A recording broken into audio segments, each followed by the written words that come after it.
Wasizo otya awange ampuliriza webale kwekumira ku Precious Media TV gwatanaba ku subscribe ngena maso kikole mbwangu nnyo nsobola okutusaka mawulire gaffe agabeera gakagwawo gwasinziridde Dubai ekata ebare ye Saudi Arabia yonna gy'osinzira okulabika nti weekuumidde ku Precious Media TV webale nnyo webalire ddala ate gwe mukwano gwaffe oyina ekyokola ekyolunaku lwa leero katusabe Katonda emirimu gy'emikono gyo nateera agende maaso n'okulabika nti agiwa omukisa amawulire gaffe agasingawo ag'entertainment ssaako n'aga sport sigasange ku PreciousMedia.com yewali amawulire amalungi amanyuvu ennyo g'ogenda okwerolera ate ogende maaso n'okulabika nti okikola bulijjo na bulijjo kubanga wootuuka wali tosaanye kulabika nti ovaawo kubanga ekiri eri kifumba mu kutuuka kati mu kiseera kino Shamimu Malende gwe mumanyi nga munnamateeka ali ku kibiina ali ku ludda olwa Nuupu awolereza Allan Ssewanyana ssaako ne munne Ssegirinya Mohammed Fred Kajubi avuddeyo n'amutegeeza nti atandikirewo okulabika nti akyusa essaawa z'ava ewaka akyuse n'essaawa z'akomawo ewaka kubanga essaawa yonna kati abatemu baagala kulabika nti nate basanyawo obulamu bwa Shamimu Malende. Shamimu Malende yavaayo wiiki eyo eno yennyini mbadde nzija mbagamba ne mbagamba nti Shamimu Malende obulamu bwe tebuli bulungi era Fred Kajubi Lumbuye yavaayo n'ategeeza Shamimu Malende abeere nga yeenywezezza kubanga essaawa yonna baagala kulabika nti bamusanyawo naye kennyini wiikendi avuddeyo ne yeekubira omulanga n'agamba bannange abantu bankubira amasimu ng'ezitategeera bakubira ab'enganda bange amasimu epikipiki zingoberera awo emba nga ntambula bannange n'ategeeza nti obulamu bwe buli mu matigga bw'atyo n'agenda n'ategeezaako omu ku bakulu ku balamuzi abakulu nga Grace Wakoli n'amugamba munnange weddukire genda bakuwa obuyambi basobola okulabika nti bakukuuma genda mu ensonga z'okwerinda basobola okulabika nti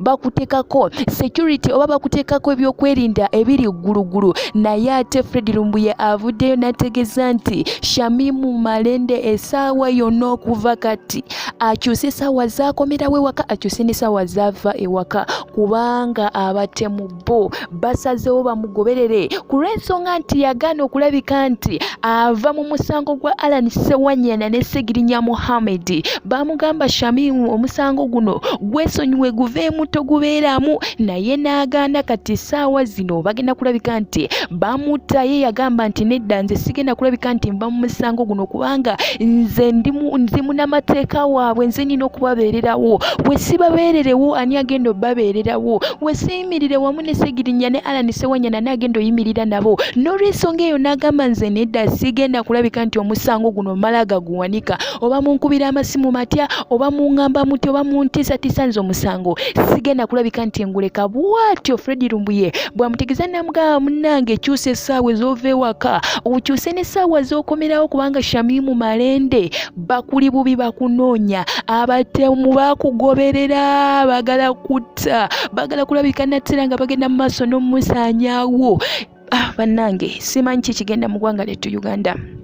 naye katusabe katugende maaso tusabe tutwale okukkiriza kubanga munnange ekyo kyokka kye tulina okukola mu kiseera kino kyokka kye tulina okukola tetulina kirala kye tuyinza kukola kubanga obulamu bwa Shamimu Malende buli mu matigga wuuyo Ssegirinya tanaba kuwona Allan tanaba kuwona bannange bagala kulabika nti nateera basanyawo engeri gye kiri nti bagenda kuddamu ate baddeyo mu kooti ye abange banaddayo batya mu kooti nga Ssegirinya Mohammed tasobola yadde n'okutambula tasadde n'okussa kiki kyagenda okwogera mu kooti mazima ddala sooka okirowoozeeko gwampuliriza kiki kyagenda okulabika nti nateera ayogera kubanga embeera ye si nnungi kati laba ate bagala kulabika nti bajjawo munnamateeka waabwe kanso waabwe alabika nti ayimiridde ku ludda lwabwe bagala kulabika nti naye bamusanyawo tetumanyi ki kigenda mu ggwanga lyettu Uganda naye katusabe omutonzi agumye buli omu waali munnayuganda yonna gy'oliguma kubanga tewali mbeera ya lubeerera na kino weekiri naye era kijja kuggwa katusabe Katonda atubeere, katusabe Katonda ayongere okulabika nti akuuma abaana be nga munnamateeka ono Shamim Malende, kubanga ye asazeewo okuyimirira ku mazima n'agamba bannange nze nina okuwolereza abaana bano, nina okubeerawo mbawolereze, ate bagala kulabika nti nate basanyawo obulamu bwe. Tova ku Prejani Media TV, nja kuba nkutusaako amawulire agakwata ku nsonga eno. Tovaawo, weeyongere okulabika nti weekuumirawo, kubanga ffe abayina ebisingawo. Kamala osooka ogenda okunywa ku mazzi wano katini, mmala ate nkomewo.